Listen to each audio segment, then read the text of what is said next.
नागपूर रत्नागिरी हायवेचे काम ज्या ठिकाणी संपादन होऊन शेतकऱ्यांना 4 पट मोबदला मिळाला आहे अशा ठिकाणी सुरू आहे, पण आज अंकली ते कोल्हापूर जिल्ह्यातील चोकाकपर्यंतच्या शेतकऱ्यांना भूसंपादन मोबदला अजूनही मिळालेला नाही.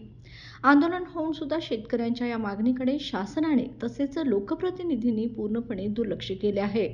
अशातच हायवेचे अंकली ते चोकाक दरम्यानचे काम सुरू करण्याबाबतची केंद्रीय महामार्ग प्राधिकरणानं निविदा शेतकऱ्यांच्या जखमेवर मीठ चोळण्याचे काम या ठिकाणी केलेलं आहे. बाकीच्या ठिकाणी सर्व शेतकऱ्यांना 4 पट मोबदला मिळालेला आहे, पण अंकली ते चोकाक दरम्यानच्या शेतकऱ्यांना दुप्पट मोबदला देऊन त्यांच्यावर अन्याय करण्याचं धोरण शासनामार्फत सुरू आहे.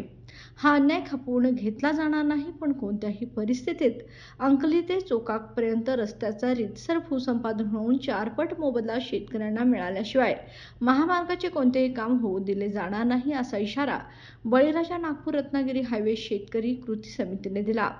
यावेळी समितीच्या शिष्टमंडळाने अप्पर तहसीलदार पवारसाहेब यांची भेट घेऊन निवेदन देऊन चर्चा केली व आंदोलनाचा इशारा दिला.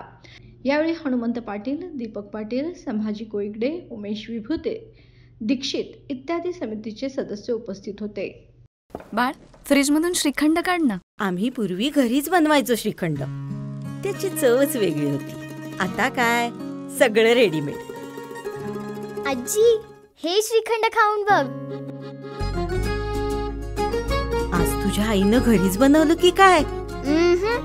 हे आहे गोकुळचं श्रीखंड. अगदी जिभेवर रेंगाळणार. जिभेवरच नाही तर मनावरही रेंगाळणार. गोकुळ श्रीखंड, मनावर रेंगाळणार.